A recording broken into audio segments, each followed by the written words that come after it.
Merci de votre fidélité et nous sommes ravis ce matin d'accueillir Stéphane Juffat, rédacteur en chef de la MENA, la Metula News Agency. C'est une voix qu'on entend très régulièrement, c'est vrai, sur cette antenne et encore plus depuis le début de la guerre, depuis le 7 octobre 2023. Bonjour Stéphane. Nous aussi, nous sommes ravis pour le dernier jour de l'année, Ilana, d'être avec vous. Merci.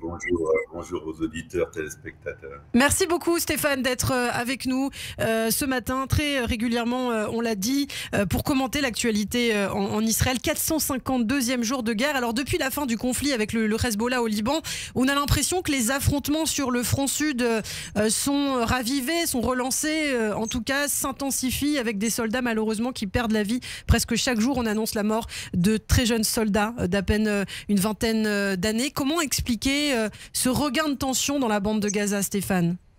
Il faut dire qu'il y a aussi des plus âgés. Et on a perdu ces derniers jours des gens de 35 ans qui ont 4 enfants. C'est tout aussi douloureux. À cause du flottement du gouvernement, pour gagner une guerre, il faut définir au préalable ce que ça signifie, quels sont les objectifs. C'est quelque chose, en raison des dissensions qui existent au sein de cette coalition, que ce gouvernement n'est pas capable de faire, par exemple de définir tout simplement ce qu'on veut établir à Gaza, ce qu'il doit y avoir après. Est-ce qu'on veut que Israël gouverne à nouveau Gaza? Est-ce qu'on veut virer le Hamas? Ça, on est tous d'accord. Et puis peut-être on pourrait utiliser, c'est plus que peut-être, une coalition régionale avec les pétromonarchies de la péninsule arabique pour installer quelque chose d'autre, quelque chose qui pourrait peut-être ressembler aux Émirats arabes unis, à Qatar et à Bahreïn. C'est ce qui me semble le plus logique, mais c'est pas ça l'essentiel. L'essentiel, c'est qu'il faut définir en après, et à cause des dissensions dans la coalition, oui. Netanyahou est incapable de le faire, donc on continue à se battre. Oui, on dit notamment que Smotrich et Ben Gvir, les deux ministres de Benjamin Netanyahou, seraient responsables en tout cas de ces discussions qui patinent, parce que eux souhaitent réinstaller des implantations à Gaza. C'est ça, Stéphane? Celui qui est responsable, c'est celui qui les a nommés et qui les entretient. L'idée d'avoir un ministre ou deux ministres qui dictent la politique de 35 ministres et de tout un peuple, contre les sondages donnent 70% pour régler la question des otages et pour trouver une solution, pour définir des objectifs. On a toujours été clair, Ilana, toute l'année, donc on reste clair. Définir les objectifs d'une guerre. Une fois qu'on les a atteints, on arrête la guerre. On utilise les résultats militaires qu'on a eus pour générer des solutions politiques. Et puis ici, ce qu'on fait, c'est exactement le contraire. On a des bénéfices, évidemment, militaires. On a gagné la guerre, tant au sud qu'au nord, et maintenant en Syrie. Il faut aussi dire aux téléspectateurs, auditeurs, que ce matin, avec un temps monstrueux, avec la neige tout près de l'endroit où je me trouve, on a des soldats en Syrie, à Kounetra, profondément en Syrie.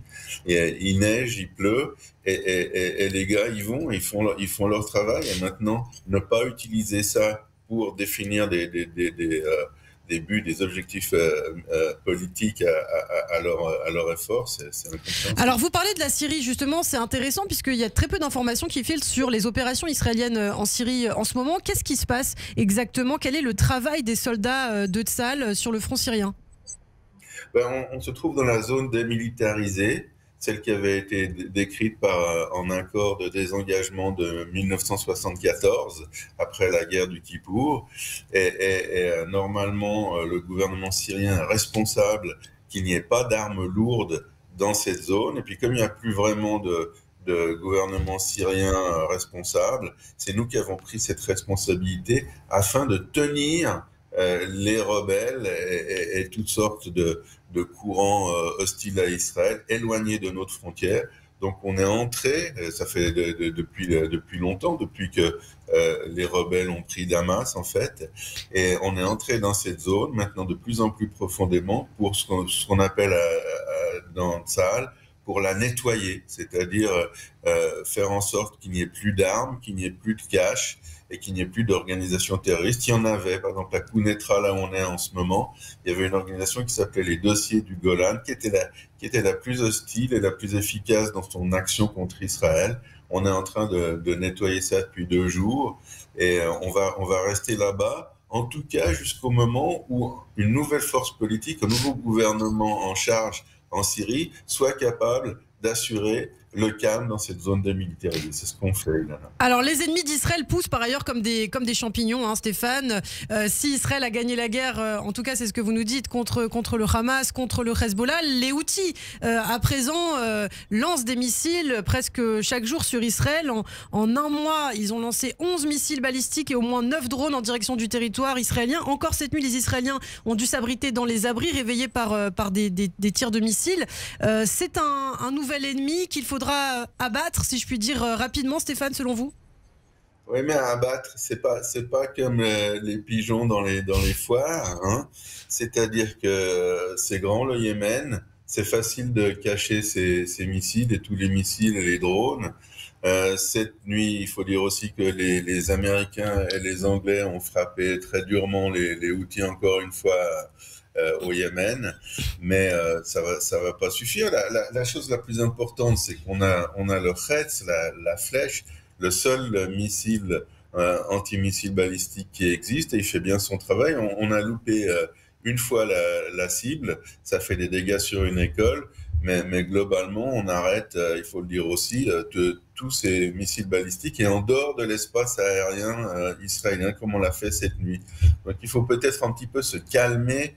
Je dis pas ça pour vous, bien sûr, Ilana, mais je dis ça pour le gouvernement israélien. La menace est moins prégnante que cela. Et pour 2025, puisqu'on est le dernier jour de 2024, je répète aussi clairement qu'on l'a dit toute l'année, le problème, c'est le nucléaire iranien. On sait gérer la menace Houthi. Les Houthis, c'est pas l'armée russe ni l'armée chinoise. C'est des désagréments, mais on sait les gérer. Il n'y a pas forcément de solution parfaite, absolue pour tous les problèmes. Donc, on gère ce qu'on doit gérer. Il n'y a pas de vrai danger au niveau des Houthis, contrairement à ce qu'on entend de ci, de là. Mais le problème, c'est le nucléaire iranien. Et plus tôt on va s'en occuper, à mon avis, du point de vue de la stricte analyse stratégique, ce qui serait bien, c'est avant l'intronisation de Donald Trump. Il faudrait qu'on profite maintenant du fait qu'ils n'ont plus de défense anti-aérienne pour régler ce problème. Et après, on pourra être tranquille et régler d'en haut en bas, du plus important au moins urgent, tous les problèmes qui nous restent pour passer une bonne année et stable et agréable 2025. Eh bien, merci beaucoup Stéphane Juffa. Eh bien, c'est l'occasion pour nous de vous souhaiter une très belle année 2025 et je vous dis à très bientôt. Merci beaucoup.